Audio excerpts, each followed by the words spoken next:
Hello, my name is Coach Pete Gareri, and I'm the athletic coordinator and head football coach at Baytown Sterling High School, Rossess Sterling High School, and the Goose Creek Consolidated Independent School District. I'm here to present my observation videos for Lamar's Masters of Education program. At this time, I'd like to talk about the option that I've chosen, which is option 2. Option 2 for observation videos is an option to where we can look at and observe a small setting meeting, a medium-sized meeting, as well as a large upscale meeting. Option 2 for me was an easy decision. As being the athletic coordinator of a high school, I'm always in numerous meetings throughout the year before the year starts, as well as having my own meetings with my assistant athletic coordinator, with my staff here as an athletic department, as well as with the district athletic department. So therefore, the 3 meetings that I've chosen, the first one in the small setting is going to be with myself and the assistant athletic coordinator. The assistant athletic coordinator and I are going to be meeting on a situation, an incident that took place last spring with the baseball program, a situation in which a student athlete felt that he was being treated unfairly. So it will be myself listening to the assistant athletic coordinator, going over factual information that's going to be presented at a parent meeting later on. The second meeting, which is a medium-sized meeting, is going to be going over a staffing meeting with the assistant principal, Michelle James, who's over special education here at Rossess Sterling High School. That special education staffing meeting is going to be talking about a student that actually is visually impaired, and they're going to be talking about staffing and what the student and the guardian truly wants to be placed at a different type program. The third meeting is going to be a district athletic meeting. So it's going to be a large upscale meeting in which everyone from the entire school district is going to be meeting athletically with the athletic director of the GCC ISD school district. His name is Coach Bernie Mulvaney, and that meeting will be with all coaches throughout the district. It's going to be a meeting before the school year starts, and so therefore we'll be going over policies and procedures for the school year athletically in our district. To give more of an overview, I'd like to talk about each one separately right now. Again, with the first meeting with the assistant athletic coordinator, he and I, his name is Coach Greg Smith. Greg Smith, being my assistant athletic coordinator, is going to present factual information to me that we are going to present in a parent meeting talking about the baseball incident that took place last spring. The parent would like closure to this, as the parent and the child or student athlete feels that he's been treated unfairly because of participation, opportunity to play, and playing time. To give a little bit more of an overview of that meeting, I've investigated all throughout the summer with parents, with coaches, as well as with the student, and have write-ups as to what actually took place. This student athlete actually had an opportunity to be a starter during a playoff series, and because of coaches moving around other players just to make sure that everything was right for the playoffs, that student athlete actually removed himself from the program because he felt that he was being treated unfairly. Coach Greg Smith is going to be presenting to me, and I'm going to be observing and listening and taking notes as to the factual information presented that we are going to present in the meeting at this time. So the parent meeting will take place, and during that meeting, we're actually going to be presenting only information about that student athlete and that student athlete only. So Coach Smith and I are going to be talking about confidentiality of other students, because we're only going to be talking about that student athlete and actually that son of this parent during the meeting. The second meeting, being the staffing meeting with the assistant principal over special education, is actually going to be about a student who is my football manager here in our football program at Rossess Sterling High School. This person is visually impaired, actually is close to being legally blind, and the guardian and the student at this time would like to pursue matters going into whether that student would like to go to the Texas School of the Blind and Visually Impaired. The question is, with staffing, is this what the student really wants? Is this what the guardian really wants? And do we feel it is necessary? And are we at Rossess Sterling meeting the needs of this student with keeping him here rather than him going and being placed at the Texas School of Blind and Visually Impaired? So again, we'll be talking about issues that deal with that student and seeing as to can he be placed in this program? Does he meet the criteria to do that? As well as, are his needs being met here to where he does not need to go over to that new program? The third meeting is with the athletic director of the Goose Creek Consolidated Independent School District. Again, his name is Coach Bernie Mulvaney, He will be presenting information to all of the coaches in the district. That will be male and female sports, physical education as well. We have 3 high schools. We're a multi-school district. We have 5 junior highs, and we have numerous elementary schools. All coaches and physical education teachers from the district will be present. Coach Bernie Mulvaney will be going over policies and procedures and guidelines to show to all the coaches as to what we're going to be doing throughout the school year, paperwork that needs to be turned in and implemented into all our programs, as well as what mandates from the district do we have to adhere to, and making sure that we get everything turned in on time, and what we will do to be taking care of our student athletes throughout the school year. It's a very important meeting for me because even though the information is presented to everyone, myself being the athletic coordinator of this high school, I am also over my 2 feeder schools, junior high programs, and so I will also be taking that information, going back to my high school and having meetings with my athletic department and all my head coaches and assistant coaches, going over the same information presented, but going into more detail when I do have my PLC meetings as well as athletic department meetings. And then I will be going down to the junior highs to do the same thing, making sure that they understand, because I am over all of those schools, that they understand what is necessary and what needs to be turned in. Thank you.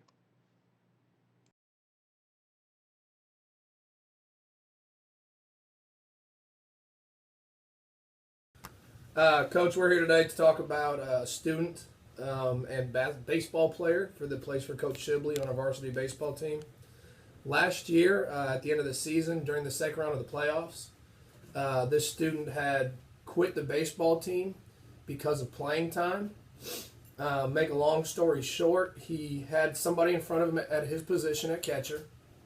Come the playoffs, this other student had gotten in trouble, and he brought this player to be the starter, but we started working out another player. Well, this kid took offense to somebody else having that position and being worked out of that position. Therefore, he got upset. And this is when he first went to Coach Shibley, our baseball coach, to talk about the situation. And this is the one that I personally saw happen, which obviously, I'll be sending you my official write-up as well here soon. But wanted to let you know about it anyway. And during that meeting, the student came in and was very visibly upset. And he told the Coach Shibley that he was going to quit. And Coach Shibley asked him, why would you do such a thing when we're in the second round of the playoffs? He said, because I don't understand why you're working out another catcher at my position. Obviously, the response to the kid was, that doesn't make any sense. Why wouldn't I work out another person for that position if something were to happen to you in this next round of the playoffs? Well, long story short, then I guess the next day he did come in and decided he wasn't going to play anymore, which was obviously a big problem to the baseball team and the program.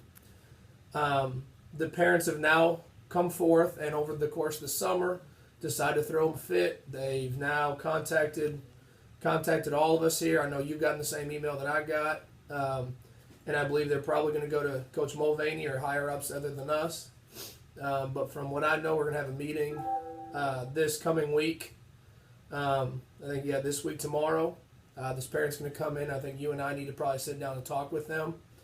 I know you've sent me a lot of the information that Coach Shibley has given both of us already.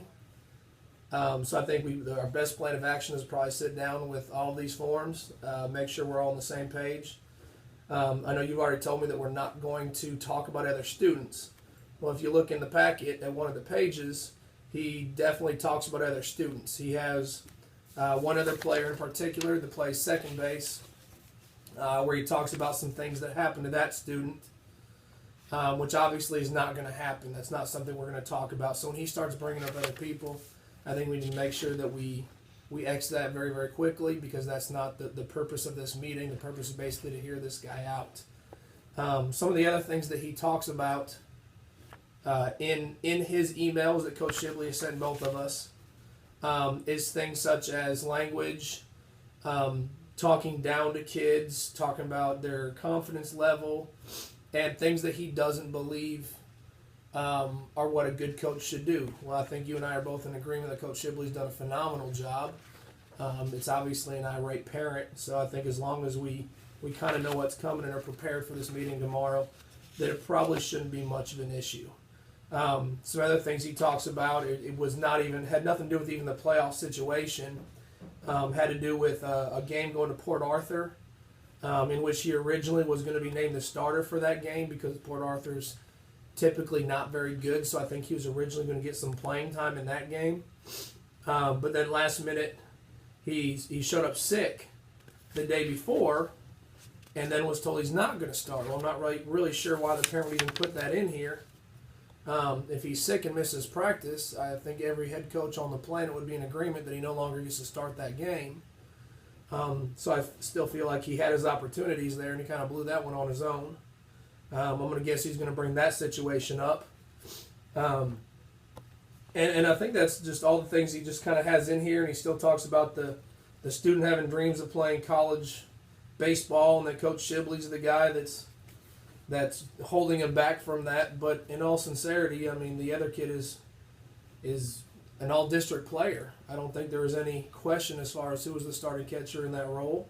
I think the parents are just reaching for things. And I think as long as we have everything situated, we make sure we're not going to talk about other kids. And we're going to make sure we cut them off when he starts talking bad about Coach Shibley, because we also have emails here from a couple other coaches that have been in those situations with him, that have been on the field with him, both his assistant coaches, Coach Veen and Coach Enzaldua. Both have statements in our packets stating that they were in some of these situations, and the things that this parent says are just not true, which I believe we all know it's not true. So tomorrow, I'm pretty sure we can just head this off, and this kid definitely should not be able to play. He quit. And obviously in our handbook, we don't allow people to quit and then come back to their sport. So I think it's kind of a shut deal and a done case.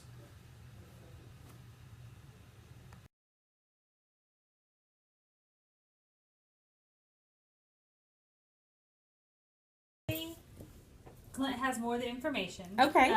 We're discussing Kevin possibly wanting to go to the Texas School for Blind. Okay. But kind of can tell us where it started and how this all came up. His guardian mother or grandmother, Carol Ray, called me the other day and asked me to give her a call back that she wanted Kevin to go to Texas School for the Blind. Okay.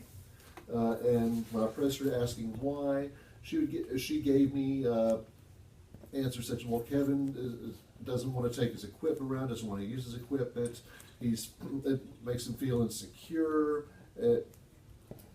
stuff like that as far as the equipment goes. She has no problem with Sterling, she has zero problem with the district, she has zero problem with their services. Okay. She also went on to say that Kevin has anger issues. And apparently he has explosive moments at home. Okay. He is receiving counseling, according to Ms. Ray. Okay. And this may explain a little bit further. I've known of Kevin since he was in early childhood, receiving ECI services and in PPCD. And Brenda Clem and I had him at Pumphrey. Yes. And at that time, Brenda will confirm this, he was being pinballed. His mother his mother would become ill, and so the grandmother would become the guardian. And at one time, there were some people that were wanting to adopt Kevin, and then the grandmother decided the guardians. And I'll be honest, I don't know if Carol Ray's is actually his grandmother or not. Okay. I think it's the grandmother through the father's side. I'm not sure, but that's so. Needless to say, with being pinballed like that in his younger years, and with a visual impairment on top of it. By the way, that's his only disability is his vision. I could see how that could lead to some acting out or some anger issues. Now, in my professional opinion, do I think Kevin needs to go? Probably not. But however, Miss Ray was speaking to one of the people at TSBVI after Kevin came home, or he went to a program at TSBVI this summer to get half a credit for PE, and which he successfully got, no issue, and he had a great time while he was there. And who knows, you know what, there's one side, it might be good for Kevin, to be around some other people with visual impairments and be around other people, especially adults, because they have the adults there. Some of them have visual impairments. Some of them are blind. They're teaching there, and perhaps you could use a good role model for a while. And the way they operate there, we don't ship them off and they stay there till graduation. There's always a plan for that we start at the very beginning. That how are we going to transition Kevin back to Sterling? Yeah, like Shelby. Right. She went to Shelby Roberts, right? Shelby Roberts. Yes. I'll try to remember her last name. Went. And then she came back her senior year. Now she will age out of our program. Yes. But Shelby came back last year. She actually graduated from there. So she has the diploma. So she's aging out with us. Well, she got a diploma and then she petitioned to come back, and then she's allowed to come back. A little bit different than what we typically do. Because very few of them get their diploma. Helped her in that decision. I'm sure, because very few of them get their diploma and then they come back. But it was kind of a different situation, I think, because of where she was. Right. Wanting to get oriented here to use some of her skills. But, and then Clint and I looked up, there's some questions we need to were we going to kind of go through some of those? Or what did you think? There were some things in there that we, from the school? That if we're going to submit his application, that kind of we needed to, okay, here's some thought. And since this is staffing, and we just bat some things around. If he's being explosive at home and if he's being pinballed, but yet is the vision impairment not quite severe enough, you think, to go, would it benefit him if we suggested he? I mean, you know what I'm saying? Like, what kind of home life is he experiencing right now? I didn't get a lot of information out of that, but she says she's going to counseling about twice a week. Because we don't see that here. He doesn't have those moments. He doesn't have anger issues with us. Right. He gets frustrated sometimes, and he'd come down last year and advocate for himself regarding testing, which is perfect. We're okay with that. We like seeing that. Yes. And that's all I say is he's going to ask. If he thinks he might need something, he's going to let us know. And we're happy so I'm not worried about him Kevin as far as taking care of himself one day, because he has those skills. But Kevin's going to be all right. Yeah. Really I think he is, He's a neat kid. He cracks me up. Oh, He'd come down. Now, do you think I'm having a small group for my assessments? Did you put me in a small group? Did you put me on, where he questioned me? I was like, hold on. Let's look at everything. Okay. But however, I think Miss Ray is hinging on that conversation that she had with that teacher at Texas School for the Blind, gotcha. saying that Kevin may benefit from attending there. So what's the process? So let's say... First, basically, I guess the reason why we're meeting today is so we can come up with an idea to present to Carmen, to present it to TRK, because he's going to be the ultimate decision maker to whether he goes. We have an R to submit an application to Texas School for the Blind. Now, do we pay for that? No. Is that the only thing the district pays for is transportation? Gotcha. About 9 times a year. Okay. There's one thing that I think I think you lose ADA, because the ADA will go to Would he be Texas School for the Blind. okay? So that'd be considered dropout, or no? Well, No, because there's an alternative education. Yes. They're going from one to the other. Right. We don't lose a dropout when they withdraw and go to homeschool. Okay. That's not considered dropout. So I wouldn't assume we'd lose him to dropout status, but we'd lose money. But that's of no consequence. I mean, that's because we wouldn't be here. So Basically, what we would have to do as a district is have an IEP meeting requesting application to Texas School for the Blind. Then we call them and work with them, talk about paperwork. Then they send us an application, and we fill it out and present it back to them. And see, Texas School for the Blind could say that he's getting FAPE right here. right. And I guess what TRK is going to look at us and ask him, are we providing everything that Kevin needs in the school district? And I would venture to say yes, we are. I mean, that would be my comment, because it's true. He is functioning well. Grades are good. and his grades do drop. We saw that last year. His grades drop, but it's because of the choices that Kevin makes. Right. Just like It's not a vision impairment. Right, and just like Causing a drop in grades. the things that he could be causing him issues in the classroom right now is because he can't see the things that are going on, and his equipment is sitting right on the other side of his wall because we've dropped it off as a place to plug it in and charge it at night. And this will be your spot. This is where you'll set it. This is where you'll leave it. You'll come pick it up every morning. Okay, see you in the morning. You haven't seen him. Okay. And so, and he needs those things.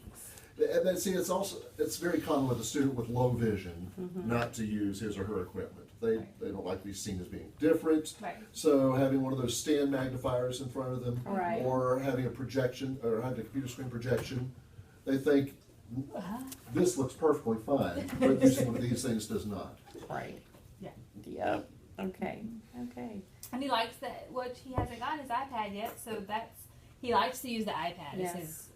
And he uses it for enlargement Yes. and get information. And there's a way that he'll be able to have the smart board show on his iPad when he gets it. Remind me how old Kevin is right now. His birthday is 14. He will At the time of turn. this meeting, he was 14. He's so 15. Okay. So Sophomore? Or Yeah. junior? He's a sophomore. he'll turn 16 in April. Okay. So that means 17. Hey, 18, he won't, depending on if he. Yeah. I was just trying to think if he was an 18-year-old, how that would affect our decision based on. And he just got this last year. There's something that you and I were looking at the other day.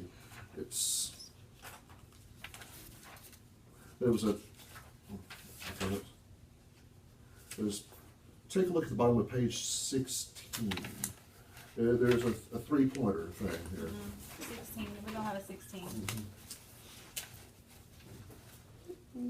At the bottom, yeah, where it says page 6 of 15. Oh, 6. I'm sorry, let's see. You can read along with this. And it said, must require specialized or intensive educational or related services related to the visual impairment.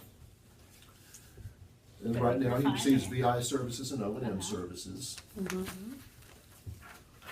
Must not have needs that are appropriately addressed in a home or hospital setting or in a residential treatment facility. And plus, we don't know what the needs are at home. Right. And must not have primary ongoing needs that are related to a severe That's not. No. But the more I look at that second one that we were worried about, I think that is saying, it's just my interpretation, that he's not better served at home or in a hospital or residential setting. Right. And I think that those are not true. Like a respite care, or Right. Right. So I think we're okay there. I think if I'm interpreting that correctly. I think I would tend to agree with you, Nisha. Okay.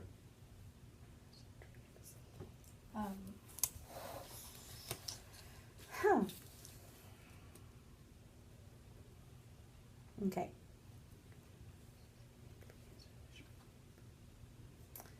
For students who are eligible, services and appear to need TSP admission in order to receive a FAPE. That's not the case, because he is receiving FAPE here. Right.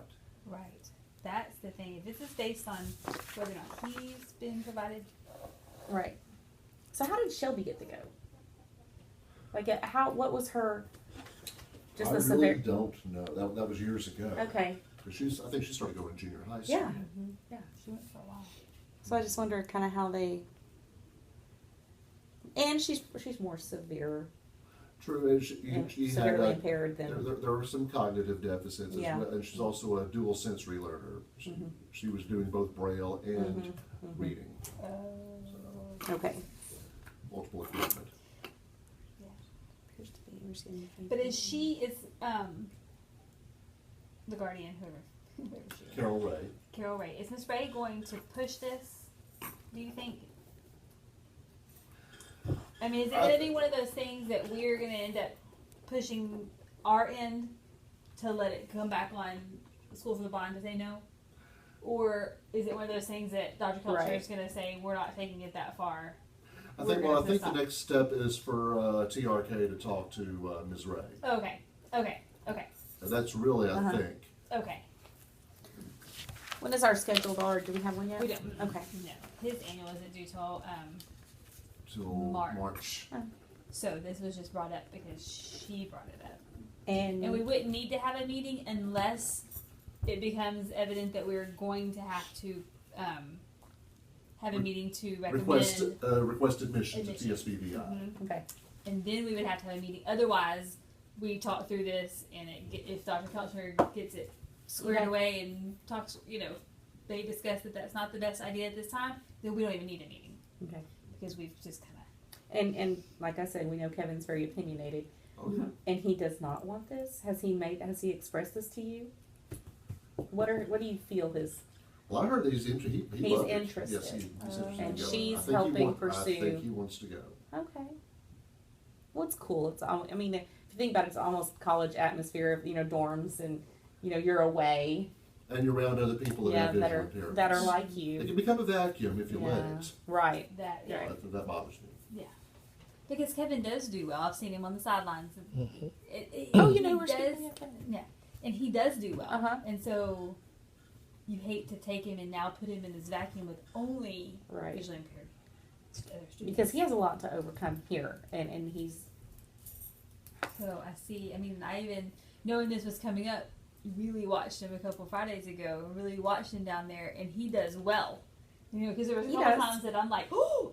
And Right. he didn't. He just walked off like normal, and I was like, I gonna get run over just because right. I know. No, he's fine, and so that makes me think: do we want to now put him? I don't know. Mhm.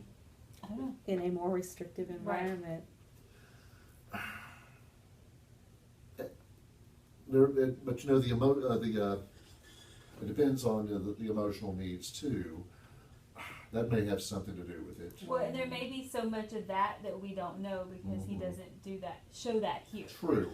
And to be perfectly honest, what I think would probably be the best thing to do is let the district go ahead and request it and put the application through and let TSBVI I think that's a wise ask the decision. I think questions. that's a very wise decision because we've supported him for a long time. Now's not the time, politically or regarding faith, to say we're not going to help you out and we think this is a bad idea. Mm-hmm. I think we should support the family like we've done.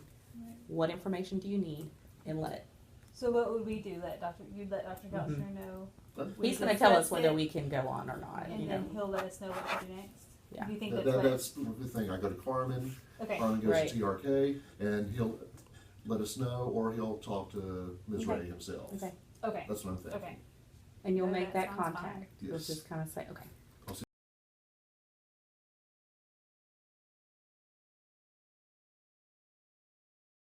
Ties your schedule, once you put it in, any parent, any administrator, your assistant coaches, if you have one, whoever, somebody in Alaska can pull up and see who's playing that night or later on in the week. So make sure you put your schedules on the rank one. Now, it's important also to put your schedules on the school due. And the reason for that is so that way we make sure we have custodians and/or operations / grounds people at the contests if they're needed. Okay, that's how our maintenance and grounds and operations people work. If they don't see something in school do, they don't know that there's a contest going on at Penn. Okay? And I know we have some junior school football coaches that are going to ask, well, Coach, we play so-and-so at Lee High School. Put that in our school, dude, that you're playing at Lee. Okay? That's your responsibility. And the last, going back to rank one, and I put it on up there, make sure that your schedules are public. You can put your schedule in, but if you don't release it to the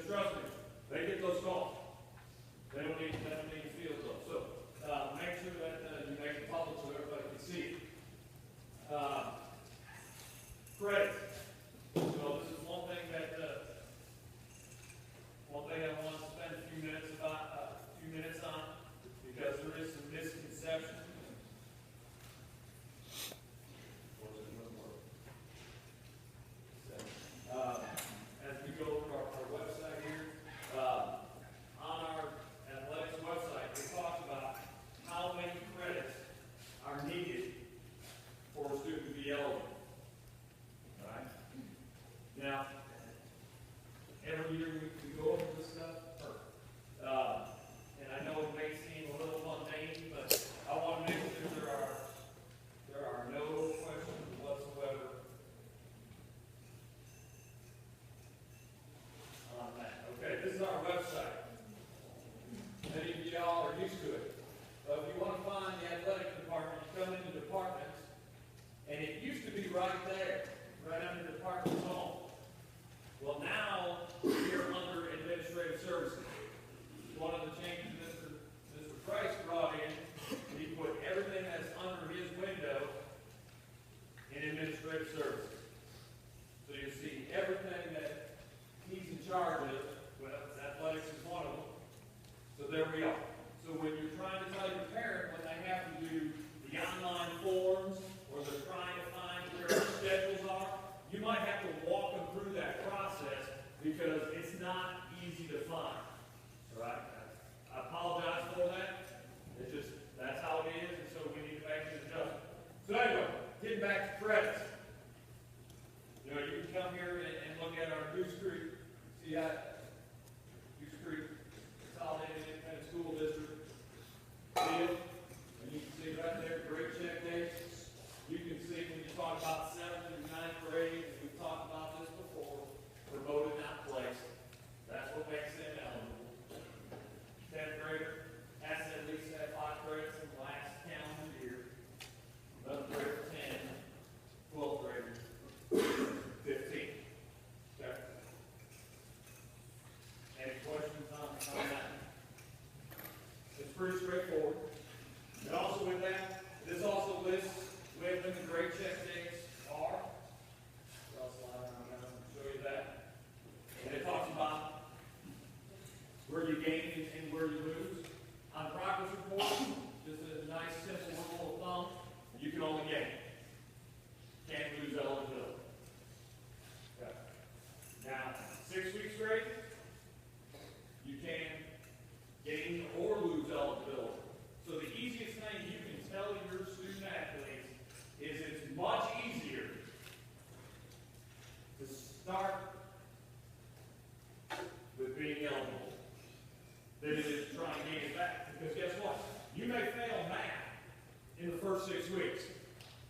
That makes you ineligible for 3 weeks. But then all of a sudden you have a teacher that wants to send a message to a student because that student just isn't working up to their potential and fails the kid in another class. Hey, maybe you got 100 in math now, but all of a sudden in social studies, you got 50 because you were lazy and didn't turn in some work. And we have kids that do that. Right? He's still or she's still ineligible. Doesn't matter that he or she's passing math or not. But because they failed social studies, and I know y'all know this, and I'm preaching to the choir, right? But just kind of a reminder of how you got to talk to your student athletes and say, hey, stay eligible. Okay? Stay eligible. I don't think it takes that much effort, and maybe I'm wrong here, to maintain a 70. I mean, 70 ain't setting the world on fire. It's not. Okay? So those are the dates. If you have any questions on that, feel free to contact me. And I also put down there, as you'll see, our breaks and our holidays, when students are eligible, even if they are failing, because if we have a full calendar week off, so you look at, Thanksgiving break, winter break, spring break, 3 times that those kids become eligible, even if they were ineligible. Any questions on that? I know I'm boring. Nope. Good. Social media. I gave this warning last year, and some people didn't heed that warning, and some people got in trouble because of what they put on social media. Now, I'm not here pointing fingers. I'm not going to your Facebook account and seeing what you put on there. Trust me, I don't do that. I got too much other stuff to worry about. However, if you put something up there, or maybe even your friend puts something up there and tags you and it gets out, in this viral world that we live in, comes back, there's ramifications to that. Because guess what? As teachers, and especially as coaches, we're held to a much higher standard. Now, I'm not going to lie to you. I have a Facebook account. You can go look it on up when you get home if you're that bored. And I can tell you this, I never ever post anything. It's for my wife to post pictures of my kids, so that way my family members can see. And I'm not saying you have to be as generic or as mundane as that, but you just got to be careful. Because you never know who's going to see it, who it's going to offend, and guess what? When people get offended, that's when issues happen. Okay? There's also issues with choices. You know, again, I know I'm preaching to the choir. Y'all are smart individuals, but you know, sometimes your friend may post a picture of, you know, you and tag you, and you're at a wedding reception, and you got an adult beverage in your hand. You never know who that may upset. And I'm not saying that drink, don't drink. That's not my argument to you. That's a personal choice. But just know that has gotten people fired before. Not necessarily in this district, but in others. So make sure you're wise with that. Media relationship, and we've done a much better job of this. We've done a much better job of promoting our kids, and part of that is because of that House Bill 5 report card that all of us have to turn in. PE athletics, one of those things is making sure that we get our students recognized. So one thing that the Baytown Sun has asked me, and I'm going to ask you all again to do this, is continue to send them information on your kids. Go ahead and send, you know, we played a JVB game and this is what happened, or we played an 8th grade B game, or, you know, C volleyball, this is who won that tournament. You know, anything we can do to promote our kids and how much athletics is important in their lives, it's a good thing. It's a win-win. Because again, we battle that all the time, that, you know what, athletics just, you know, you guys just do this over here. We're an integral part of the educational process. I firmly believe that. I firmly believe that if it wasn't for fine arts, if it wasn't for athletics, if it wasn't for clubs, kids don't come to school. They come to school because of what we do. So guess what? If we get a kid that does something great, let's give them an attaboy. Let's pat them on the back. They deserve that. I mean, you guys know better than I do some of the homes that our kids come from. You know that they got a tough life. You know, I just had to share a DEC meeting, and Coach Gareri was there, so we can back this on up, for the 21-6A DEC. And a kid got ruled ineligible because her parents were in an abusive relationship. Her parents, and it was back and forth. It wasn't just the guy getting the girl. It'd be the girl hauling off and attacking the guy. She would go there with her grandparents, who happened to be in a different school district. Well, when that school district, when she was playing sports, did a home visit, grandfather said, yeah, she lives here full time. Well, things kind of settled down with mom and dad. She moved back in with mom and dad, and then played varsity athletics in a different school district. But the school district that she played at, since that family's lived in that area for 20 plus years, they didn't do a home visit because the coach knew the dad personally and knew that that's where that kid lived, or so he thought. Needless to say, that program had to forfeit all their games. And the daughter was ruled ineligible. That's what I'm saying. We bring a lot to the table. That's just one situation. I know there's crazier ones out there. You know, I gave you a story last year about when I did a home visit. I kind of understood why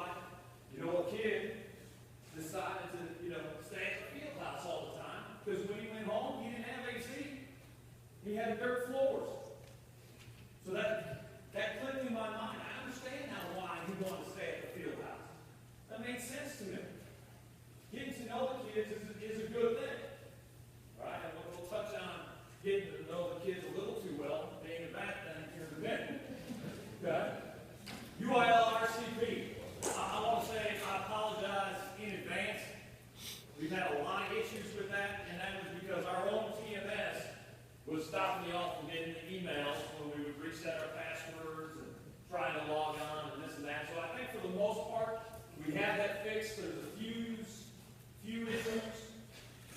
Go ahead and email me and we'll take care of it. I try to be pretty responsive on that. What I would like on the RCP, and remember, all you have to do is do sports that affect you. You know, if you don't coach track, you don't have to click on that box. If you're only a baseball coach, you click baseball. Boom, and you just do the tests that are just for baseball.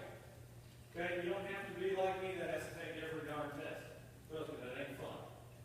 But just knock your stuff out. And I would like you to knock that out by mid-September. Mid-September. The tests aren't that tough. You probably can knock it out in one sitting in maybe 35, 40 minutes. Realistically. Because I know I can knock out pretty much all the tests in a couple hours. So and I know you're all very, very smart people. So get that done. Because I can go in as an administrator and I can see who hasn't taken the test. Or I can see what your scores are. I can see when the last time you logged in was. I mean, it allows me all that stuff. I don't want to have to call somebody out by not just doing something simple. Okay, so take care of that for me. Greatly appreciated. Participation numbers. You know, one of the things that y'all may not be aware of is that we had to cut $130,000 from our athletic budget this year. $130,000. I'm going to let that sink in for you. 6 figures from our athletic budget. Part of it has to do with participation. When our upper administration looks at our programs, they think some are healthy, some are not.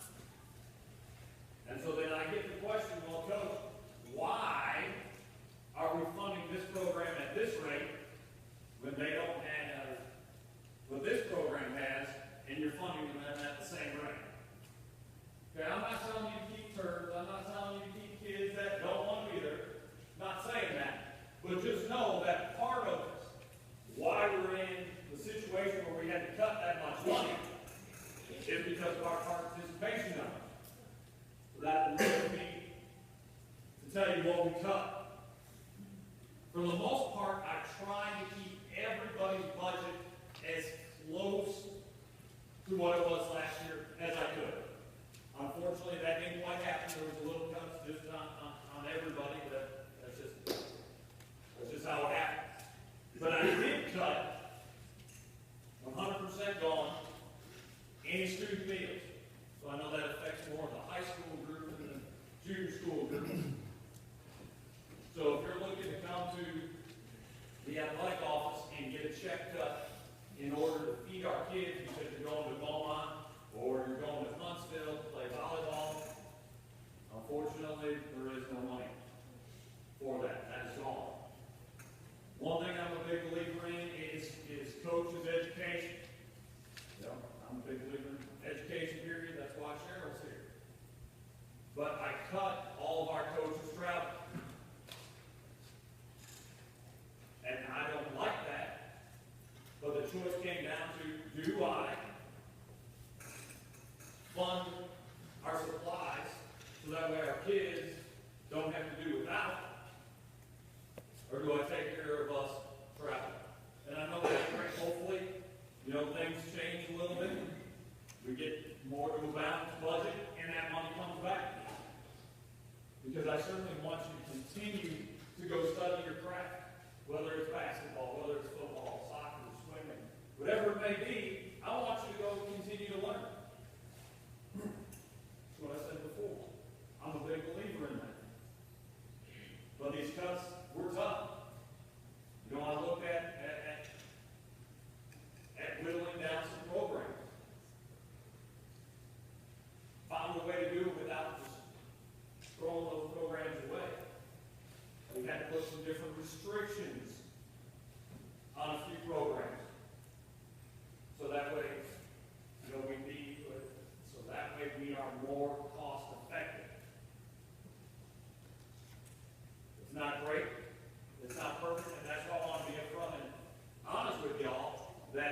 you know, this year it's going to be a little bit tighter. I know some of y'all have asked for things in the past, and I said, sure, not a problem. Unfortunately, right now, I gotta be like Scrooge. I gotta say, hey, you're not great on that. I know you need it. I know it's important. But right now, we gotta kind of see where our budget money is. Okay? So I just want to get that on and be honest and upfront with everybody. Any questions on that? It's okay to ask questions. Don't worry about it. Block scheduling. Part of the reason why I have this one up here is our superintendent of curriculum and instruction wanted me to make sure that this message is out there, so that way there is no confusion later on. And the message is just simply this: if you have a student, and I know this affects more high school than junior school, if you have a student that you double block, and they can't double block your sport, no matter what it is, football, baseball, you name it, because they have to take a remediation class, or they want enrichment, we are not going to hold that against that kid. And I said we won't. But I did say you will have some upset parents because their belief will be that because they're not in the athletic period and they're not getting as much playing time as mommy and daddy think that they should, we're going to have to deal with that. Coach Willis. Who dictates if they got to take out remediation classes? Is it the individual counselor that says they can tell kids that, or is it the academic dean, or is it the principal? It's collaboration between you, your principal, and your academic team. Bottom line is, and I can answer this very, very simply, if it's a remediation class, that's really a no-brainer. Because if a kid isn't on pace to graduate, as much as, I'm going to be honest with you, I love sports. That is why I'm in this business. There's nothing more important to me than sports. I know I've told you stories. I play Connect Four with my kids. I whip their tails. My daughter's like, no, you got to get 5 in a row. I only got to get 4. I said, hell no, that's not the rule. Okay, it's Connect 4, not Connect 5. All right? So, sports are important, but bottom line is, the reason why they're in high school is to get an education. So if they can't graduate because we got somebody double blocked and then they're taking 2 remedial courses as well as the core courses, we're going to have to look at that. We'll have to sit down with the academic dean and the principal and say, how do we get this kid to graduate? And maybe it's Odyssey Lab, maybe it's summer school. I don't know. Each individual kid's different. And I know. Again, I'm not disagreeing with you. I was just asking on this. Sir? Yeah, we see, make sure we discuss it. Everybody. I'm not disagreeing with you. I already said that's why kids come to school, for what we do. Okay, but that's the message that I was supposed to send.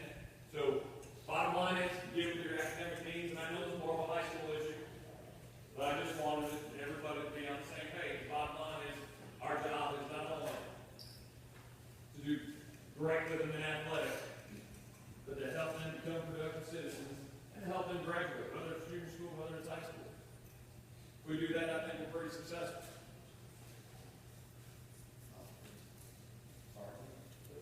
I'm sorry to interrupt that. No, you're good. I just want to tell you, it shouldn't be just Pete and I telling the deans that fight for your kids in your sport.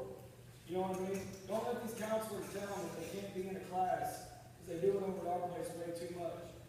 If they're doing that to your kids in your sport, go to your academic team, develop that relationship with them, or your principal or whatever, and make sure that they have our back and they understand where we're coming from.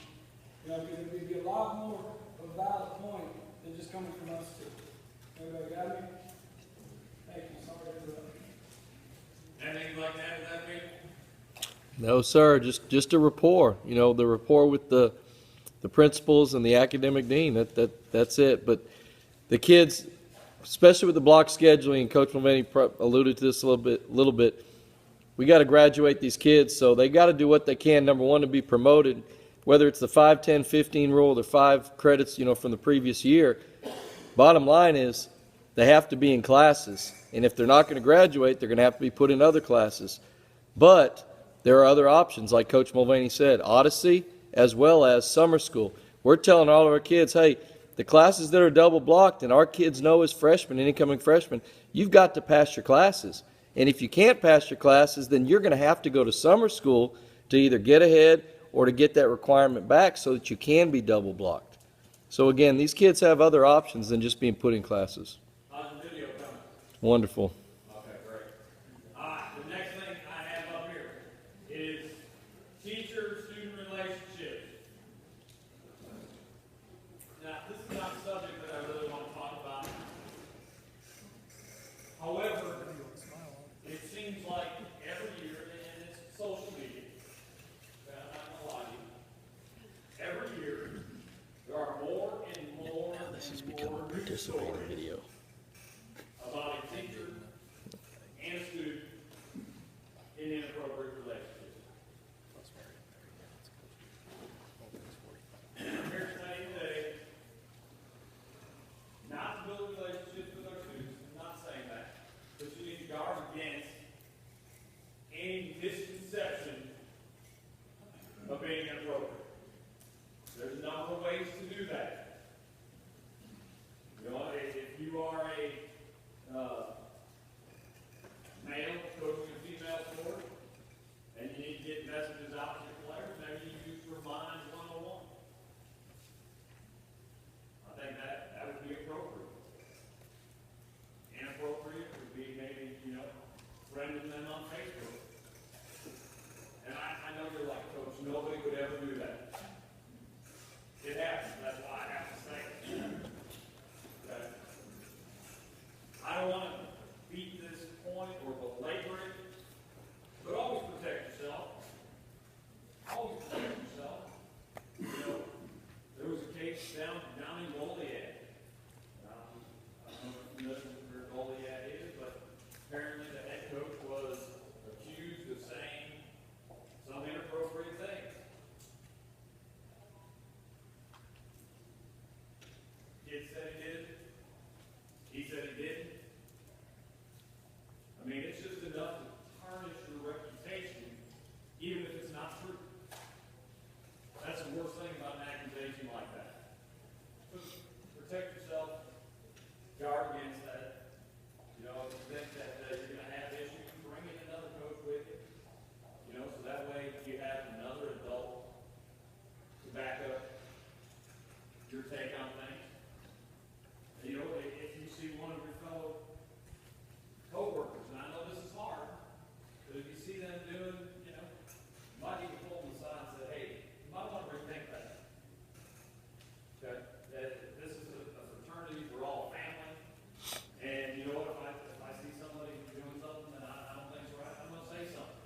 Because I have a very, very simple rule. Do what's right.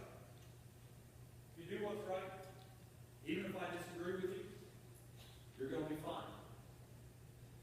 Because you're doing what's right for your kids. Which leads me to the last point before I open this on up for questions. Each of you are the gurus at your camps. What I mean by that is, if you're at CBJ here, it's your job to make CBJ as wonderful as it can be. If you're at Robert E. Lee, it's your job to make Robert E. Lee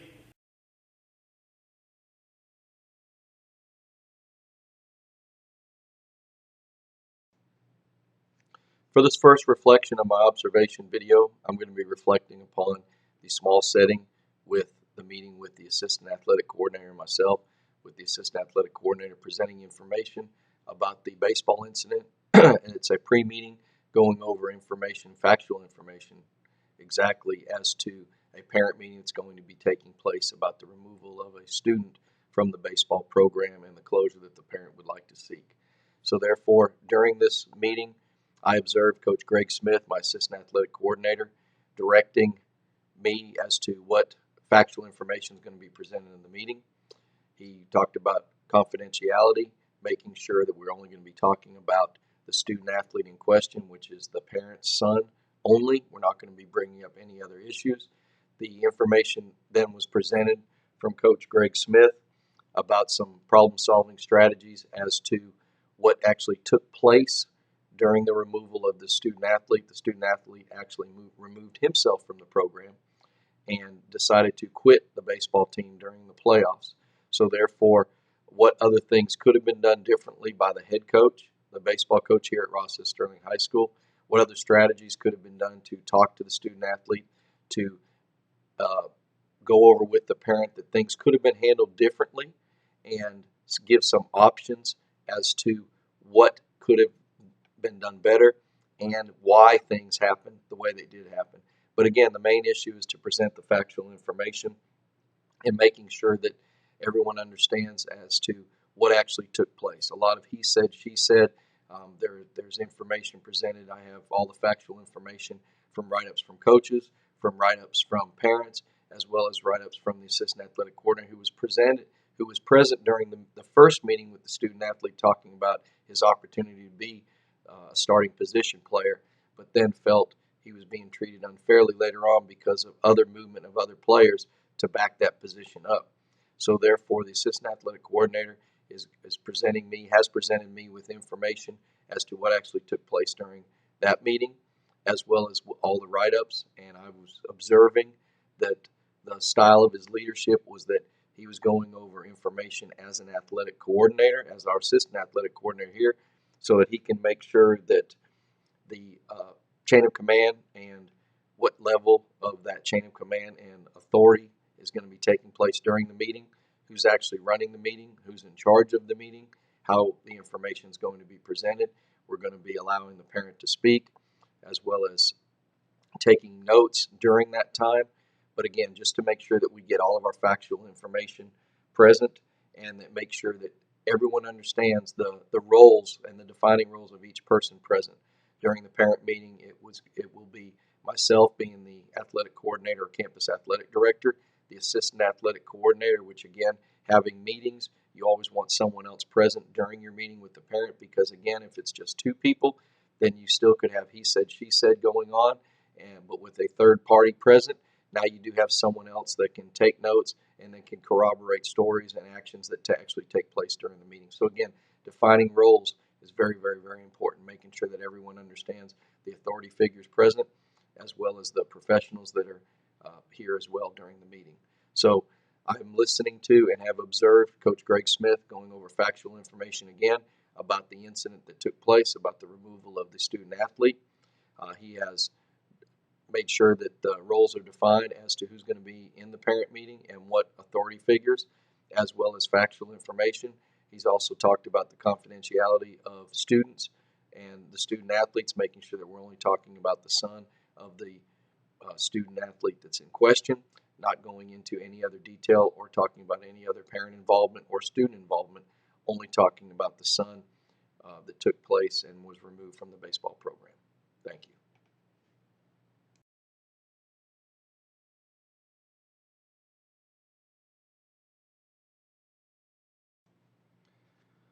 The second observation video that I'm going to be reflecting on dealt with a meeting with the assistant principal over special education, as well as part of her staff, and I will be observing and did observe actually a staffing meeting of a student.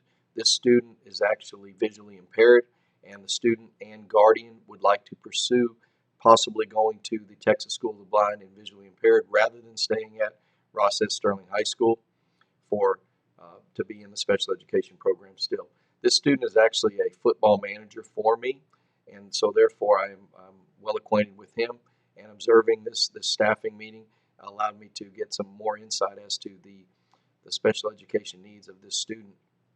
But as far as the meeting went and the reflection, the purpose of the staffing was that the student has expressed a desire to attend TSVB, which is the Texas School of Visually Impaired of the Blind, after participating in a summer program at the facility. Excuse me. The staffing was held to informally discuss the thoughts and suggestions and ideas to be presented at the official ARD meeting in the future, which will be announced at a later date. During this time, the staffing that we discussed whether or not this is a true desire of the student. And if it is a desire of the student, then of course we will pursue it, as well as the guardian. The guardian, of course, if we would like to pursue it, then we've got to adhere to what the parent or guardian wants at this time. But we wanted to make sure that the student truly wants this, not just because of the fact that they're not doing well here at Rossett Sterling High School. So we need to make sure that the needs have been met throughout the special education department here, and that learning is taking place here, and that he can fully function here at Rossett Sterling High School, and whether or not he really needs to go to the Texas School of the Blind and Visually Impaired.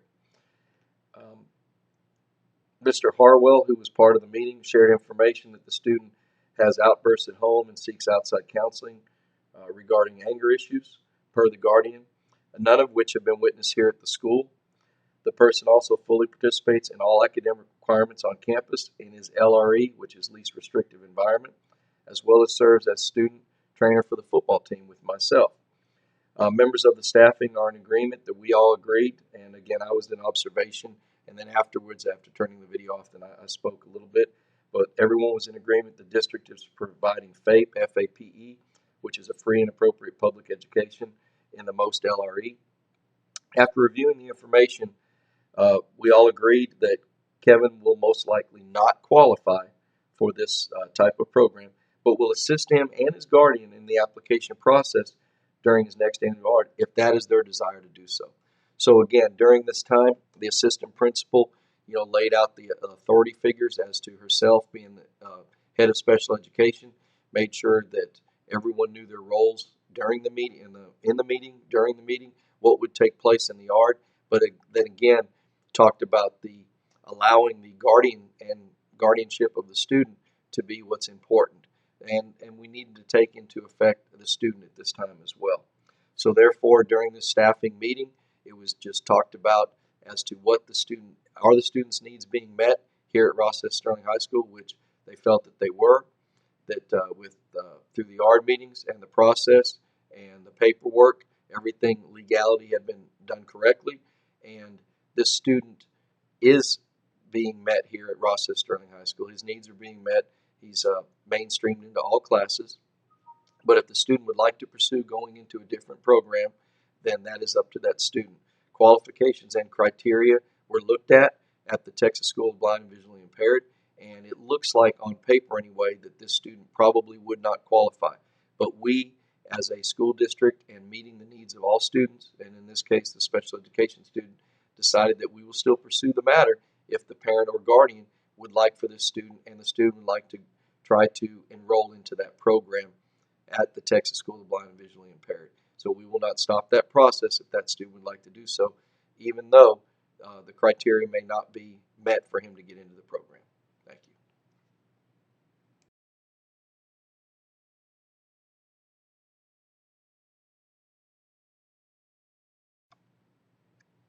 For the third observation video, I'm going to be reflecting upon the athletic department meeting for the Goose Creek Consolidated Independent School District. This is a meeting prior to the school year starting. The reflection actually is going to be talking about all of the things presented in the video, as well as the leadership styles and qualities that our athletic director, Coach Bernie Mulvaney, exude during the meeting itself. There was an agenda present during the meeting, so everything was on an overhead. It was very well organized and structured. Each individual item presented had paperwork that dealt with it, and we were all taking notes during the meeting. So my observation actually was about note taking. As the athletic coordinator of a high school and over 2 junior high feeder programs, it was very important for me to take notes during this meeting because the information presented I would be taking back to my school and to my junior high feeder programs to talk even more in depth about each item presented. During this time, the athletic director made sure that everyone understood their roles, the chain of command, that is an athletic department, and he as the athletic director was the top of the chain, excuse me, that the athletic coordinators, including myself of our 3 high schools, were the next step down from him, and then our head coaches for all sports, male and female, and then the assistant coaches, and just went down the line. So he wanted to make sure that the chain of command was followed, and that during that time And if any problems with policies, procedures, any questions, that we as coaches, assistant coaches, head coaches, coordinators, make sure that we follow that chain of command. During the meeting, during the agenda, information that was presented was coaches' information sheets, making sure that we all understood that we have a duty to the athletic department of the district of making sure that everything is, that we are all in compliance with CDL, which is commercial driver's license. We're all mandated to have a commercial driver's license because we do drive to events, making sure that we are all CPR, AED, sports safety, and first aid certified, which again is done by the district. But we have to make sure that we are adhering to all of the mandates of the district as coaches because we are in direct supervision and in charge of these students and student athletes. We talked about schedules and again, making sure that we are organized and making sure that schedules are presented to the district in a timely manner so that they are on the internet, they are on our websites, making sure that all parents understand the policies and procedures with the schedules and how things work, maps of where we're going, all things like that. As well as making sure we talked about grades and credits and confidentiality of grades and credits, transcripts, because legally, giving out a transcript to college recruiters, it needs to be made sure that all of the student athletes are aware that that will take place and that a form can be signed to release the transcript to these colleges. But again, it is a confidentiality report, so test scores and things like that are supposed to be in confidence. So we need to make sure that the parents involved understand and the students understand that that information will be given out because of the fact that we're trying to get what's best for their students and hopefully a college career, not only getting an academic education paid for, but allowing them to participate in the sport that they love as well. The website was talked about and gone over through the Goose Creek Consolidated Independent School District. That website is made sure that everything is on there. There are policies, procedures, plans, safety plans. So again, Coach Bernie Mulvaney did an excellent job as to going over the website. He actually does this website and maintains it for the school district, but everything needed by parents and coaches as well as teachers can be seen on this website. So therefore, going to this website is very, very important because a lot of information presented and a lot of questions can be answered just by going to the website in Goose Creek Consolidated Independent School District under the Athletic Department tab. We talked about grade checks and taking care of our student athletes and again making sure that we are having tutorial periods, mandated homework time during the athletic day, making sure that with legalities, with UIL rules and TEA, understanding that we only have so much instructional minutes during the school day and during the week, not going over those 300 instructional minutes and things like that. So again, with legal aspects, making sure that we're doing the right things during our athletic periods as well. Talked very, very in-depth about social media, the way social media is today, how it reflects upon the students, teachers, how anything can get out there on the web, on the internet. So therefore, making sure that our students know, as well as our coaches understand that Twitter, Facebook, things like that, social media is not a very good thing and can be used in a bad way if things get out there. So we need to make sure that we limit our students and the coaches understand about what to post and not to post on Facebook. So again, all of this was organized and structured and delegated by our athletic director, going over policies and procedures of what to do and what not to do. Talked about home visits, making sure that we can empathize with our student athletes, make sure we know where they come from, understand their their family situation. So again, making sure that everything is done correctly to take care of that student athlete, because that's our goal. Our goal is to graduate them from high school and then making sure that we take care of them during the high school setting here. And again, the meeting was about junior high too, as well as elementary school, but a lot of the things presented were presented to the high school coaches as well. Talked about participation and getting our numbers up. We would like for everyone to participate in athletics. With the growing trend of students and student athletes and people in general not doing a lot of physical activity, we want to make sure we get our kids involved in clubs, organizations, some type of extracurricular event, and of course with sports and athletics, that can very much help a student and student athlete stay on top of their grades, make sure they are being active, and healthy with health issues and things like that. Coach Mulvaney did a great job as a leadership style. A lot of this was a directive. We are directed to make sure that we accomplish these goals. Things are mandated with paperwork.